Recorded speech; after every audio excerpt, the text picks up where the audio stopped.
Avec un invité exceptionnel aujourd'hui dans les enjeux internationaux, l'écrivain Ala El Aswani. Bonjour. Bonjour. Vous publiez Au soir d'Alexandrie aux éditions Actes Sud. Dans cet ouvrage, vous explorez la transformation sociale et politique de la ville d'Alexandrie durant le règne de Nasser. Le roman se concentre sur les effets du régime sur les habitants d'origine européenne de la ville qui se trouvent progressivement exclus de la société égyptienne. C'est un livre qui questionne la nature du cosmopolitisme, la continuité des régimes autoritaires depuis les années 60 jusqu'à aujourd'hui et la manière dont la répression façonne les identités personnelles et collectives. Ala El Aswani, qui était Nasser? Nasser était un dictateur et il était honnête, il était courageux, il aimait son pays et son peuple, mais malheureusement, la dictature finira toujours avec des résultats catastrophiques et c'est exactement ce qui s'est passé en Égypte. Et le régime a continué, le même régime jusqu'à maintenant. On a eu des dictateurs toujours, mais dictateurs moins honnêtes et moins efficaces que Nasser. Alors, moi, j'ai choisi ce moment en 1964 parce que c'est un moment de changement à Alexandrie.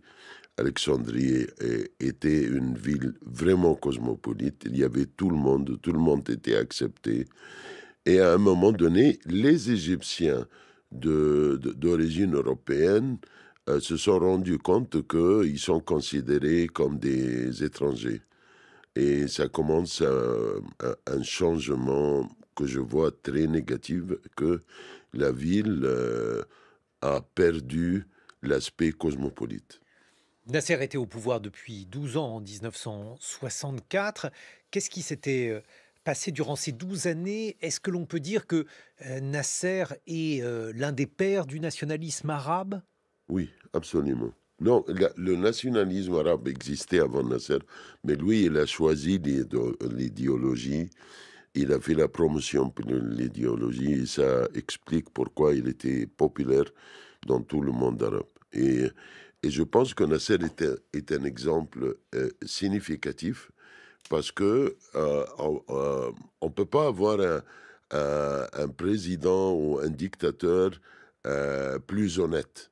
Il était honnête, il était courageux, mais il était dictateur. Alors, on comprend la leçon ici que c'est pas la personnalité du dictateur qui compte, c'est le régime, la dictature qui compte. Il était aimé Oui, il était aimé.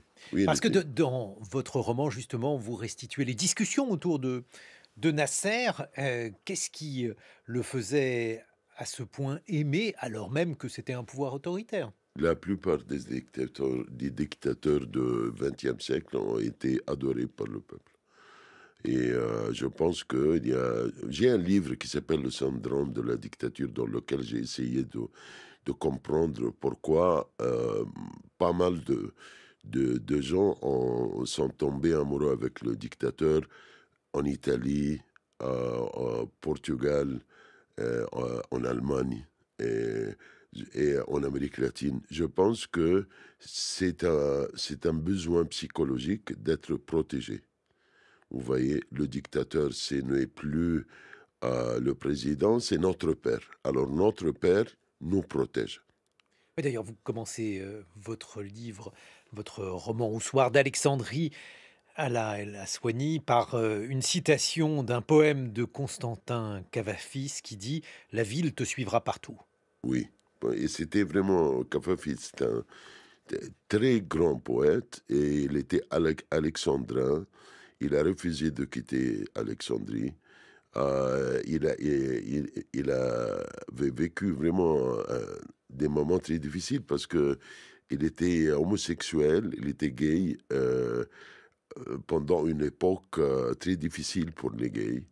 Et il avait écrit des poèmes que je trouve très jolis. Aujourd'hui, qu'est devenu Alexandrie, justement, si on prend la manière dont vous restituez cette ville au milieu des années 1960 et aujourd'hui, à la Soigny?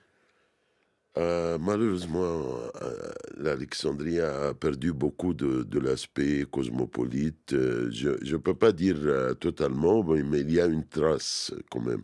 Mais à la fin, il y a d'un côté, il y a la dictature militaire qui ne comprend pas qu'est-ce que ça veut dire une ville cosmopolite.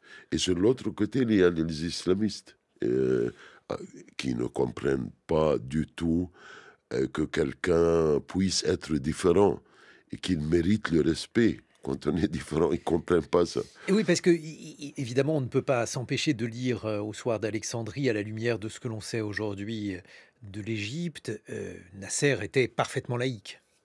Oui, il était laïque parfaitement, mais il était dictateur. Et on a eu avant... je donne toujours cet exemple. Une voiture cassée et on ne peut plus l'utiliser parce que la voiture est cassée. Et on discute les chauffeurs, vous voyez. Alors, ça ne sert à rien de discuter le chauffeur parce que la voiture est cassée. La voiture, ici, dans cet exemple, c'est le régime politique, c'est la dictature. Et les chauffeurs sont les présidents. Vous voyez, quels que soient les chauffeurs. Nasser était honnête, courageux, mais la voiture est cassée. Vous voyez. Dans votre roman, vous racontez donc l'histoire d'une bande qui se réunit dans un restaurant. Vous avez été particulièrement scrupuleux sur l'histoire, sur la manière dont vous restituez la trame historique de ce roman à la Soigny. Oui, parce que moi je pense que le rôle de la littérature, c'est de présenter l'histoire humaine.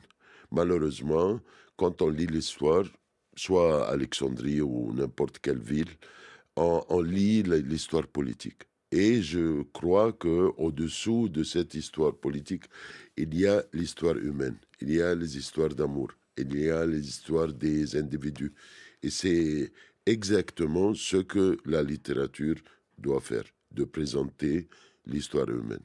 Comment les Égyptiens voient-ils la période, le règne de Nasser aujourd'hui? Ils sont plus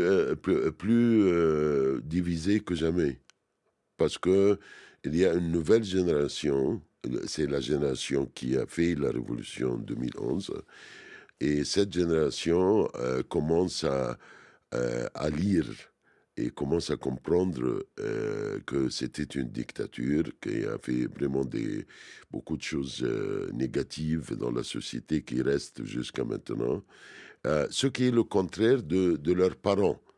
Les parents sont tombés amoureux avec le leader, mais les jeunes, ils ont une vision différente. Ils essayent d'évaluer l'histoire d'une manière différente. Et on ne doit pas oublier que 60% des Égyptiens sont au-dessous de l'âge de 30 ans. Justement, comment votre roman a-t-il été accueilli? Comment êtes-vous perçu à la Soigny en Égypte? Je précise que vous vivez aujourd'hui en exil. Je suis interdit en Égypte. Tous mes livres sont interdits. C'est pour cela que j'ai quitté l'Égypte parce que je peux pas rester dans mon pays comme écrivain. Je suis interdit d'écrire, je suis interdit de publier, je suis interdit de tout. Mais le problème, c'est que les officiers qui ont interdit le livre, ils ont la mentalité des années 40. On ne peut plus interdire un livre. Le livre circule plus que jamais, c'est online. Je reçois les opinions des lecteurs chaque jour. Alors, il est très bien lu en Égypte, malgré le fait que c'est interdit. Comment pourrait-on comparer aujourd'hui, puisque là aussi on pense à ça évidemment en vous lisant, comment pourrait-on comparer Nasser et Al-Sisi? Avec l'exemple du chauffeur, La voiture est cassée. la voiture est cassée, mais on a vraiment un chauffeur qui est pire que tout le monde, Monsieur Sisi. Pourquoi? Parce qu'il n'a pas les qualités de Nasser et il a Bon alors le comme vous avez pouvoir. répété plusieurs fois que Nasser était courageux et honnête, Et honnête, c'est vrai, ça veut hein. dire que Al-Sisi est couard et malhonnête? Oui, c'est le contraire. Oui, c'est le contraire. J'aime pas trop insulter les gens, mais c'est le contraire. On va parler dans quelques dizaines de minutes de la situation entre Israël et l'Iran. Justement, quel regard portez-vous à la Soigny sur la situation au Proche-Orient? L'Égypte a une frontière avec Gaza. Oui, je pense que c'est un drame, on peut pas tuer tous ces gens-là et seulement on regarde et on fait rien. Et quel que soit ce que Hamas a fait, et Hamas a commis des crimes le 7 octobre, je comprends que on peut attaquer des militaires, mais attaquer des civils, c'est un crime terrible. Mais à l'autre côté, c'est incroyable. Tuer 16 000 enfants, c'est incroyable. 40 000 personnes, vous voyez.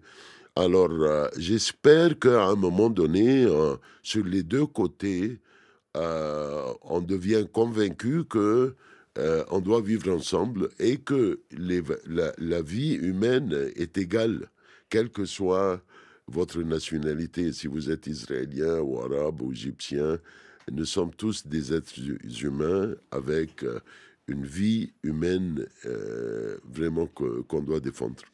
Merci beaucoup, Alain El Aswani.